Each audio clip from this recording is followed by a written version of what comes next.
Hello students, I am Prakhar Gupta. I am present you after you with the past indefinite tense. A many returns of the Happy New Year 2021. तो आप देख रहे हैं प्रखर गुप्ता का cute सा channel और मैं प्रखर गुप्ता आपके सामने प्रेजेंट हूँ। स्टूडेंट्स अगर क्लियरिटी की प्रॉब्लम से फेस कर रहे हैं तो आप इधर जाएंगे और इधर 3 डॉट्स पर क्लिक करेंगे। 3 डॉट्स पर क्लिक करने के बाद एक क्वालिटी का ऑप्शन आएगा। क्वालिटी के ऑप्शन पर क्लिक करने के बाद 480p के ऑप्शन पर क्लिक कर देंगे तो आपको वीडियो बिल्कुल क्लियर दिखाई पड़ेगा। तो आज हम पास्ट इंडेफिनिट टेंस के बारे में पढ़ेंगे। इससे पहले मैं शुरू करूं, आप मेरे चैनल को प्लीज़ सब्सक्राइब कर दें तो हमारा कॉन्फिडेंस बना रहे। सो हम स्टार्ट करते हैं। इससे पहले हमने बारी बारी से सभी सेंटेंसेस पढ़ाए हैं, कहने के बाद सभी सेंटेंसेस पढ़ाए हैं और बारी बारी से पढ़ाते रहेंगे। सो आप इसको पढ़ते रहें और हम शुरू करते हैं। तो पास्ट इंडेफिनिट टेंस क्या होते हैं? जिन वाक्यों के अंत में आ, ई, ए था, ई थी, ता था, ती थी, ते थे आदि शब्द आते हैं। क्या हमने बताया? जिन वाक्यों के अंत में आ, ई, ए, था, थी, थे, ता था, ती थी, ते थे आदि शब्द आते हैं उन्हें पास्ट इंडेफिनिट टेंस कहते हैं। तो पास्ट इंडेफिनिट टेंस आपने जान लिया क्या होते हैं पास्ट इंडेफिनिट टेंस। जिन वाक्यों के अंत में आ, ई, था, थी, थे, था, ती थे, ते थे आदि शब्द आते हैं तो उन्हें पास्ट इंडेफिनिट टेंस कहते हैं। इसे आप अपने पहचान जो होती है, जो स्टूडेंट्स आप गौर करिए, पहचान जो होती है, पहचान को माइंड में बिल्कुल क्लियर से बैठा लीजिए। अगर पहचान ही नहीं पता होगी तो आगे का प्रोसेस तो हम कतई कर नहीं सकते।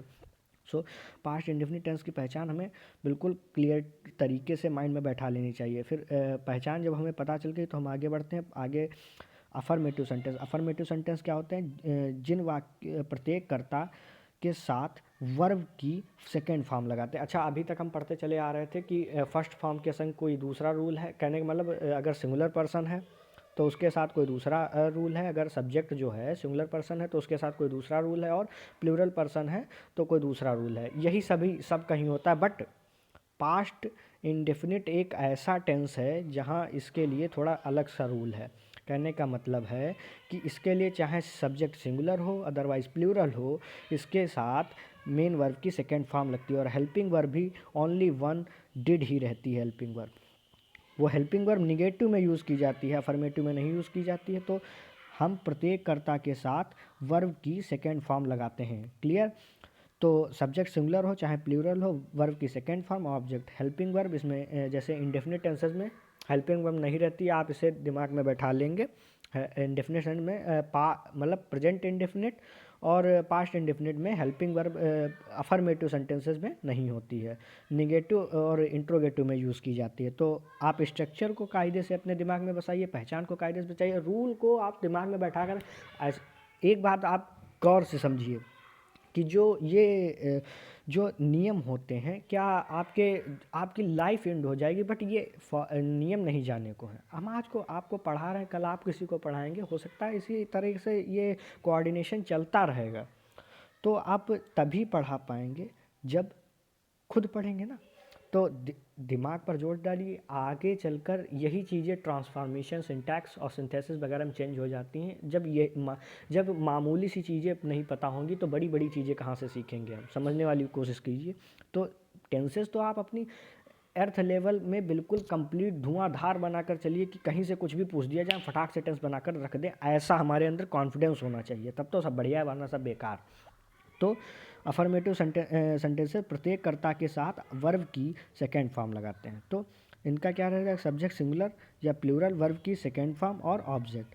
अच्छा, निगेटिव अगर रहता है तो निगेटिव में हम क्या करेंगे? ही, सी, इट। कहने का मतलब सभी के साथ डिड लगाएंगे और वर्ब की फर्स्ट फॉर्म लगाएंगे। हमने क्या बताया था? प्रेजेंट इंडेफिनिट जब चल रहा था, प्रेजेंट इंडेफिनिट में भी एस या ई एस निगेटिव में हट जाता था, तो निगेटिव में इसमें भी फर्स्ट फॉर्म लगेगी, सेकेंड फॉर्म का यूज़ नहीं रह जाएगा। रूल्स को बड़ी कायदे से दिमाग में बैठाइए, 2 बार पढ़िए, 3 बार पढ़िए। रिवीजन करने से कुछ नहीं घटेगा। आप घर में ही तो बैठे हैं खाली, करेंगे क्या? इससे बढ़िया आप ये टेंसेस पढ़िए, 1 बार 2 बार 3 बार, जितनी बार पढ़ेंगे आपके कहने का मतलब माइंड उतना ही शार्पन होता चला जाएगा। आप पढ़ेंगे अपने लिए पढ़ेंगे, हमारे लिए तो नहीं पढ़ेंगे ना।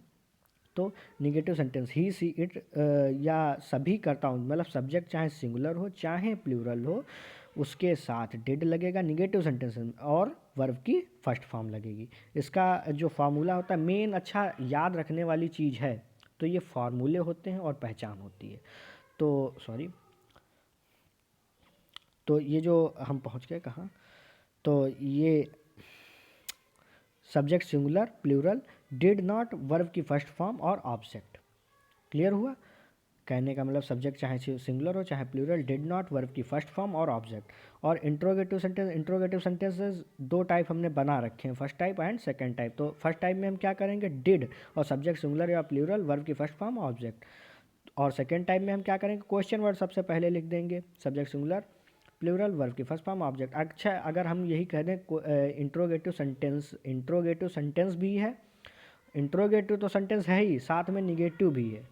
तो निगेटिव में हम क्या कहेंगे, हमने बार बार बताते चले आ रहे हैं कि सब्जेक्ट के तुरंत बाद नॉट, इधर भी सब्जेक्ट के तुरंत बाद नॉट। मतलब कहने का मतलब है कि इंट्रोगेटिव सेंटेंसेस में अगर इंट्रोगेटिव सेंटेंस निगेटिव है तो हम सब्जेक्ट के तुरंत बाद नॉट का यूज़ करेंगे, सब्जेक्ट के तुरंत बाद नॉट का यूज़ करेंगे, सब्जेक्ट के तुरंत बाद नॉट का यूज़ करेंगे। हम बार बार ये रिपीट करते हैं, ये बात कम से कम थोड़ा गौर करिए कि इंट्रोगेटिव सेंटेंस अगर निगेटिव साथ में है तो सब्जेक्ट के तुरंत बाद नॉट का यूज़ करेंगे। तो फिर हम ये पास्ट इंडेफिनिट टेंस जो है ये हमारी काका 3 in 1 के अकॉर्डिंग, कहने का मतलब इसमें टेंसेस दिए हैं, ये हाई स्कूल की ही है। तो इसके आप पढ़ सकते हैं, आप रिवीजन कर सकते हैं, माइंड को शार्पन कर सकें। फ़िलहाल हम नहीं पढ़कर सुनाएंगे क्योंकि आई हैव नो टाइम। तो अफर्मेटिव सेंटेंस कुछ ऐसे दिए हैं, हम एक पढ़कर आपको सुनाते हैं। मैं कल कानपुर गया था, तो मैंने देखो मैं की अंग्रेजी आई। अब इसमें फार्मूला क्या था कि पहले तो हम सबसे पहले टेंस अगर मैंने देखा क्या, मैं कल कानपुर गया था, तो हमने क्या हमारा पहचान था वाला फार्मूला, आ था, ई थी, ए थे, सब क्लियर हो गया। तो ये पास्ट इंडेफिनिट था, इतना तो क्लियर हो गया। अब इसके बाद मैं की अंग्रेजी आई, गया हेल्पिंग वर्ब है, तो गया जो है मेन वर्ब है। मेन वर्ब में हम मेन वर्ब की सेकंड फॉर्म अफर्मेटिव में यूज़ करने कहा गया, तो मैंने वेंट लगा ली, वेंट टू कानपुर। और कल है तो भाई पास्ट पढ़ रहे हैं ना, तो कल यस्टरडे ही होगा। फ्यूचर पढ़ेंगे तो कल टुमारो होगा। सब अलग अलग चीज़ होती हैं। तो I went to Kanpur yesterday, हम आज आगरा से आए थे। तो वी केम, कम होता है, कम केम कम होता है, तो केम फ्रॉम आगरा टुडे। ठीक, इसी तरह ये कुछ इंट्रोगेटिव सेंटेंसेस भी हैं, आप पढ़ लेंगे, इनको गौर करेंगे। हम एक्सरसाइज के कुछ सेंटेंसेस आपको बनाकर दिखाएंगे, बाकी I have no time, you know I am also the student of national PG college, so I have no time. I am prepared my BSc semester first, और मेरे एग्ज़ाम भी लगे हुए हैं मार्च में, सो हमें भी प्रिपरेशन करनी है। हम आपको साथ कोऑपरेट करने की कोशिश कर रहे हैं, वरना कहाँ से बन पाएगा। हमारी सिस्टर भी है ना, तो सिस्टर को साथ में पढ़ाना भी चल जाता है, तो इसी के चक्कर में सब ये वीडियो अपलोडेड चल रहा है। तो एक्सरसाइज 17, एक्सरसाइज 18 और एक्सरसाइज 19 जो है, इसके कुछ हम वीडियोस इसमें कुछ सेंटेंसेस, मैंने कहने वाला 5 या 4 या 3 कुछ हम बनाकर आपको दिखाएंगे। तो मैंने क्या कहा, मैं कल अपने गांव से पैदल आया था, तो आई केम ऑन फूट, पैदल आना, I came on foot from my village yesterday. Clear? देखिए हमने सभी रूल्स लगाए, came second form, on foot, from my village, और यस्टरडे मतलब पास्ट है। हमने आज चिड़ियाघर देखा था, तो we saw the zoo today, we saw the zoo today. यहाँ पर गौर करने वाली सी सा सीन होता है, तो सेकेंड फॉर्म सा है। तुमने कल शाम के 6 बजे अजायब घर देखा था, तो सी saw, view saw the museum at 6 o'clock of yesterday's evening, yesterday's evening. तो उन्होंने कल एक ड्रामा में भाग लिया था, they participated in a drama yesterday. माता जी आज शाम के 7 बजे बहन जी से मिलने स्टेशन गई थी, तो the mother went to station. अब होता क्या है, गो, वेंट और गॉन। भाई वर्ब की आप फॉर्म्स याद कर लीजिए, कम से कम आपकी बुक्स में होंगी, पक्की बात है। तो the mother went to station to meet sister eight 7 o'clock today's evening. अब लिखने को आप यहाँ पर ये भी, इसका फॉर्मूला एक ये भी है, ये जो इतना हम जितना सर्कल किए, क्या लिखा है, 7 o'clock ऑफ टुडेज इवनिंग, ये लिखा है। तो इसका एक फार्मूला ये है कि 7 o'clock, अब देखो इवनिंग में तो 7 PM टुडे, ये लिख सकते हैं। अब भाई पीएम लग गया तो इवनिंग तो होगी गई। अब आज की, और इसका भी यही फार्मूला है, 6 PM यस्टरडे, ये हो सकता है। तो कहने का मतलब फार्मूले दो। अब ये जैसे ज़्यादा चलता फिरता मतलब प्रॉपर यूजेज में आ रहा है। प्रॉपर यूजेज में कहने का मतलब इंग्लिश की प्रॉपर लैंग्वेज में, जो हमारी जो लैंग्वेज है उसमें तो हम 7 PM इवनिंग ये लिखते हैं, 7 PM today, 7 PM। Proper language जो बोलचाल की भाषा में ये लिखते हैं कि 7 PM टुडे, और उसमें जो इंग्लिश की जो लैंग्वेज है उसमें ये है। तो आप दोनों तरीके से लिख सकते हैं। कोई अब दोनों तरीके से आप वेरिफिकेशन करना चाहते हैं तो जाकर गूगल पर सर्च कर लें जाकर, इससे ज़्यादा हम कुछ नहीं कह सकते हैं।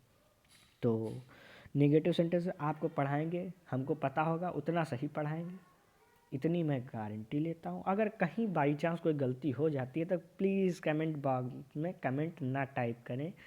कहने का मतलब है कमेंट टाइप करें, हमें हमारी मिस्टेक्स का रियलाइजेशन कराएं, बट इस तरह से नहीं कि हमारे यूट्यूब चैनल की धज्जियाँ ही उड़वा दें।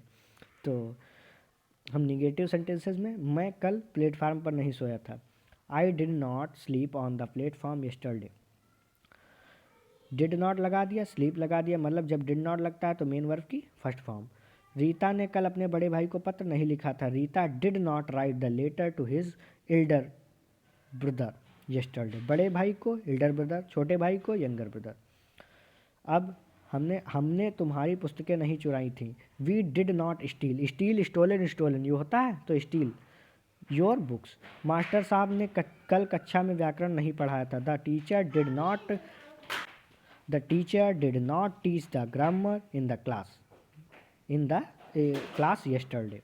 तो क्या था, मास्टर साहब ने कल कक्षा में व्याकरण नहीं पढ़ाया था। The teacher did not teach the grammar in the class yesterday.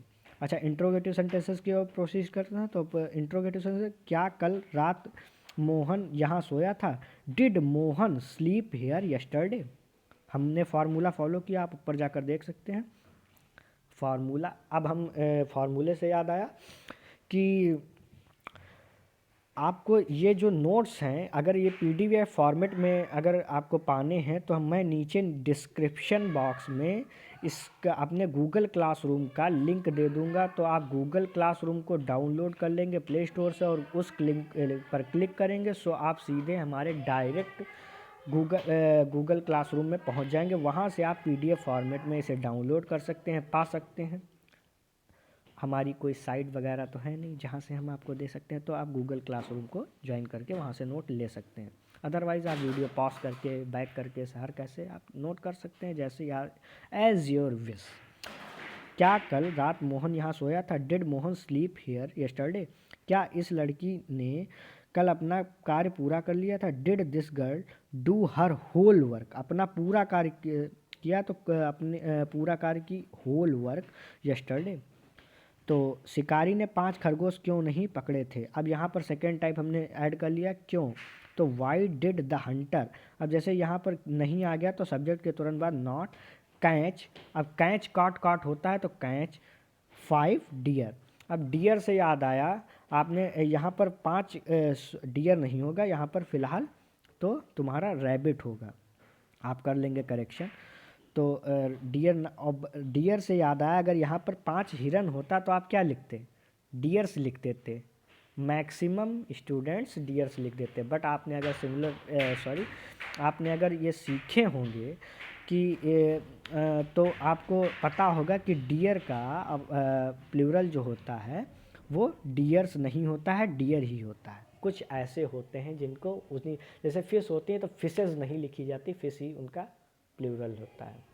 तो आप होप सो आप समझ में आ गया होगा। तो डियर का डियर ही रहेगा। फिलहाल तो यहाँ पर डियर है ही नहीं, तो डियर को काट कर आपको यहाँ पर रैबिट लिखना होगा। रैबिट की इंग्लिश हमने बता दी है, इतना कर लेंगे, आप कर लेंगे। तो हम अगले टेंस में आपसे मुलाकात करेंगे। अगला टेंस है हमारा प्रेजेंट कॉन्टीन्यूअस टेंस। अगर आपको कोई प्रॉब्लम है तो नीचे कमेंट बॉक्स में कमेंट टाइप करें। कोई प्रॉब्लम है तो हम उसका सॉल्यूशन देंगे। और रही बात हमारे नंबर की, तो नंबर हम प्राइवेसी प्रॉब्लम से नहीं दे सकते हैं। हाँ, यूट्यूब चैनल काफ़ी फेमस हो गया तो देखा जाएगा। तो आपसे फिर गुड बाय।